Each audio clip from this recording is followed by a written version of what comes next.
अगर आप भी चाहते हैं नए वीडियो एवं नए ऑडियो देखने एवं सुनने के लिए तो हमारे गोल्ड स्टूडियो चैनल को सब्सक्राइब जरूर करें एवं बेल आइकन दबाना ना भूलें। Presents by gold studio.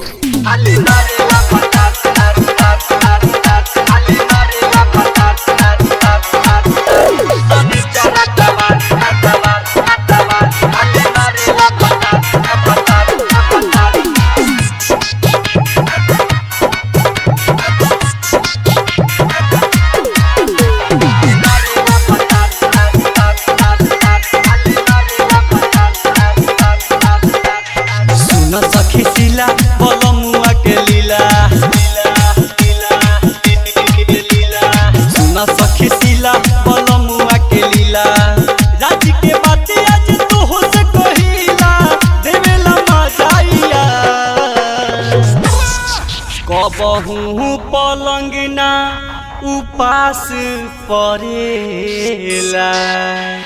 बुध बियफे सुख सने चरातावार खाली मारेला भतार बाकी दिन के यार करे हमारा से प्यार। सुन सखी शीला बोलो मुआ के लीला,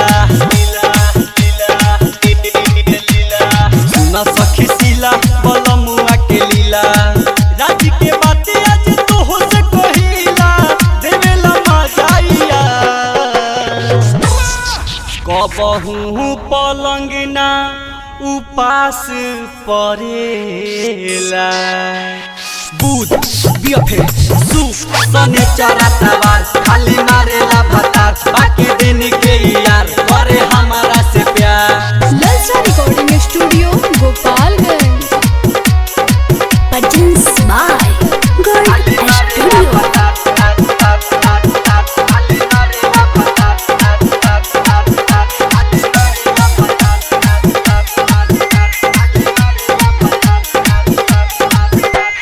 दोनों हाथ में हमरा हो लड्डू, एगो के कीड़ा है एगो के कद्दू बुझाइला। दोनों हाथ में हमरा हो लड्डू, एगो के कीड़ा है एगो के कद्दू। मांगेला छेना डोलावेला बिना, मांगेला छेना डोलावेला बिना करे न टाइम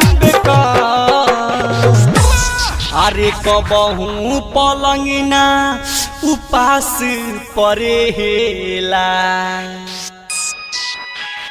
बुध बियफे सुख सने चरातावार खाली मारेला भतार बाकी दिन के यार करे हमारा से प्यार।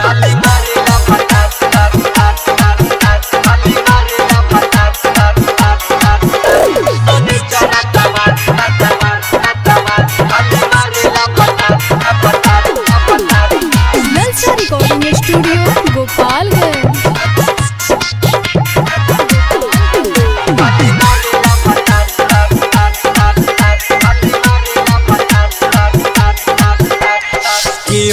केहू से कम ना फलेवा,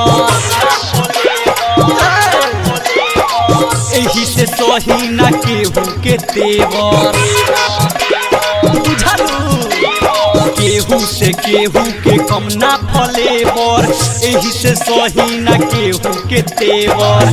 बिटू विनायक सुमित द्विवेदी, बिटू विनायक सुमित द्विवेदी हयारा मनमाइया। अरे कबहू पलंगना अरे उपासी रहेला।